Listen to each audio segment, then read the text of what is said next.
बिस्मिल्लाहिर्रहमानिर्रहीम। अस्सलाम वालेकुम व्यूअर्स, मैं हूं हर्बल इसाक फरोख। आज की जो वीडियो मैं बना रहा हूं आपके लिए वो है गुर्दों में पथरी।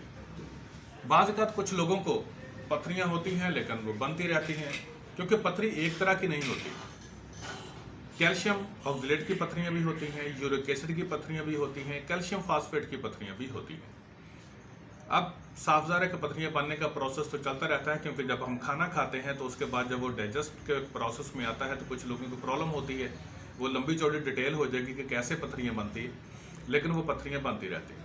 मैं आपको बहुत एक आसान सा तरीका बताने लगा हूँ कि अगर आप इस्तेमाल करेंगे तो इंशाअल्लाह ताला अज़ीज़ गुर्दों के अंदर पथरियाँ जो हैं वो निकल जाएंगी। कैल्शियम ऑक्सलेट की होंगी तब भी निकल जाएंगी, और अगर यूरिक एसिड की होंगी तो तब भी इंशाअल्लाह निकल जाएंगी। आपने करना क्या है कि घोखरू लेना है 100 ग्राम।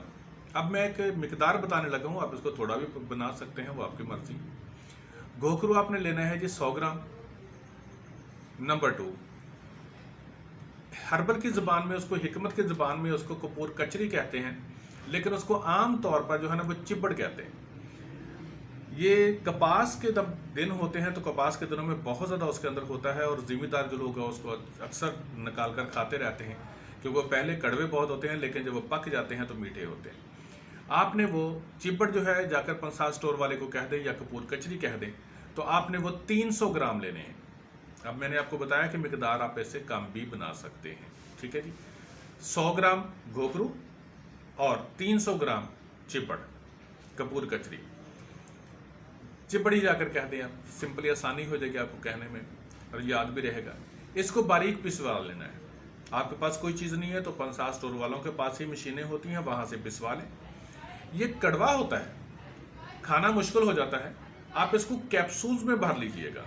कैप्सूल में भर के आप इसको 2 कैप्सूल कर लें, क्योंकि एक कैप्सूल जो है उसकी मिकदार नहीं बनती, क्योंकि आधी चम्मच से ज़्यादा की मिकदार होनी चाहिए इसकी, तो वो पूरी मिकदार नहीं बनती। तो आप इसको 2 कैप्सूल कर दें। 2 कैप्सूल सुबह, 2 कैप्सूल दोपहर, 2 कैप्सूल शाम। लेकिन अगर थोड़ी सी कड़वाहट बर्दाश्त करें तो चाय वाली छोटी चम्मच जो है वो आपने सुबह दोपहर शाम खानी है। इंशाअल्लाह ताला अज़ीज़ पथरी निकल जाती है। लेकिन साफ ज़ाहिर है कि पथरी जब बड़ी होती है तो ज़्यादा दिन लेती है, छोटी है तो वो जल्दी निकल जाती है।